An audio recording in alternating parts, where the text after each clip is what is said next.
Thom Hartmann here on the news. You need to know this. Monday evening, Senate Majority Leader Harry Reid and Minority Leader Mitch McConnell negotiated a deal to end the economic standoff.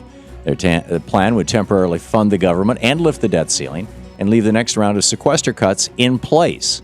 In addition, their deal would require income verification for Obamacare recipients and establish a committee to work out a broader budget plan by December 13th.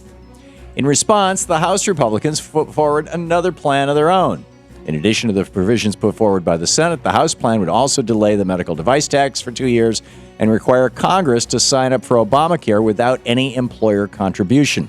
The House proposal would also eliminate much of the Treasury's ability to take extraordinary measures to avoid defaulting on our debt in the future. However, the Obama administration has already rejected the latest House plan.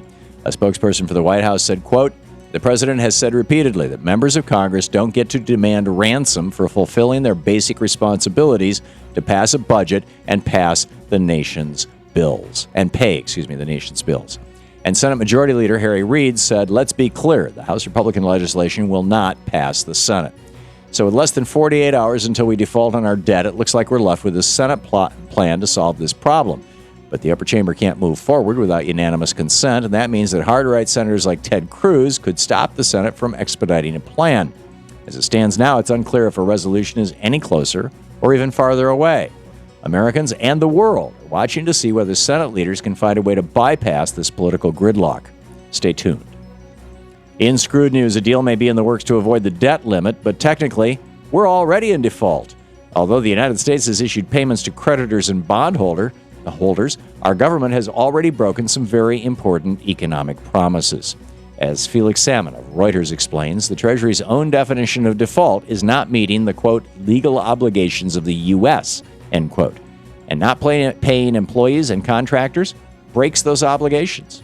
The fact is, Tea Party obstruction has already harmed hundreds of thousands of Americans and cast doubt over our nation's ability to pay our debts.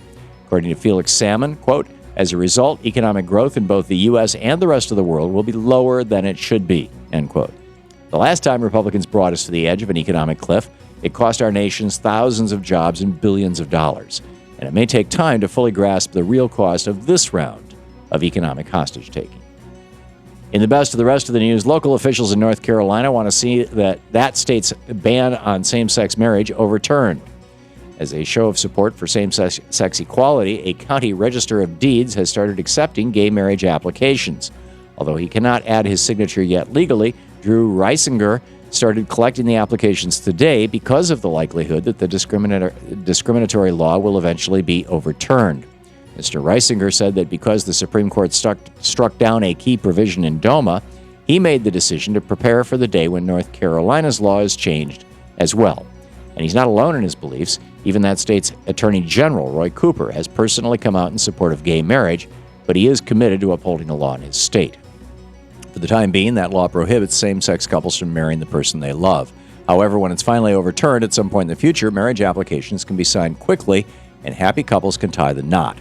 Thanks to some fine civil servants in North Carolina, same-sex couples will be able to marry as soon as that law is overturned. New Jersey Governor Chris Christie is standing up for the Dreamers. Governor Christie has announced his support for legislation that allows undocumented immigrants in his state to pay in-state college tuition rates. He wants to pass the bill, called the New Jersey Tuition Equality Act, during his lame duck session before the next election. If the measure is approved, it would guarantee in-state tuition rates for students who have lived in New Jersey for at least 3 years and who possess a high school diploma or GED. At a gala hosted by the Latino Leadership Alliance of New Jersey, Governor Christie said, "We need to make sure that we can continue to work on issues that will make our children believe that they have a bigger and brighter future. We need to get to work in the state legislature around things like making sure there's tuition equality for everyone in New Jersey." Supporting equality for undocumented immigrants may not make Chris Christie a favorite among Republicans, but it's the right thing to do for the Dreamers and the right thing for the state of New Jersey. And finally, just one serving of bacon a day can lower a man's fertility. According to a new Harvard University study, men who regularly eat processed meats like bacon, sausage, and hamburgers can have a much tougher time conceiving a child. However, the researchers also discovered that a diet rich in white fish had the opposite effect by increasing male fertility. Turns out that while the bacon significantly lowered men's sperm quality, those who consumed white fish on a regular basis had a procreation edge over their counterparts. Dr. Alan Pacey, a fertility expert, said that eating processed meats regularly is already linked to other health issues, so advising them to eat more fish instead of bacon may improve their health generally.